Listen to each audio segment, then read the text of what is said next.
आज मैं बना रही हूँ रुई मछली।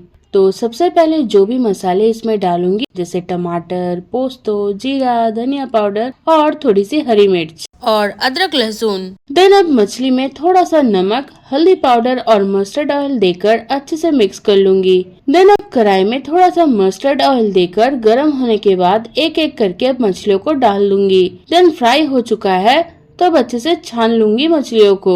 देन इसी तेल में अब फूल गोभी को डालकर अब स्वाद अनुसार नमक और हल्दी पाउडर डालकर अच्छे से फ्राई करके छान लूंगी। थोड़ा सा जीरा देकर इसमें आलू को डाल दूंगी।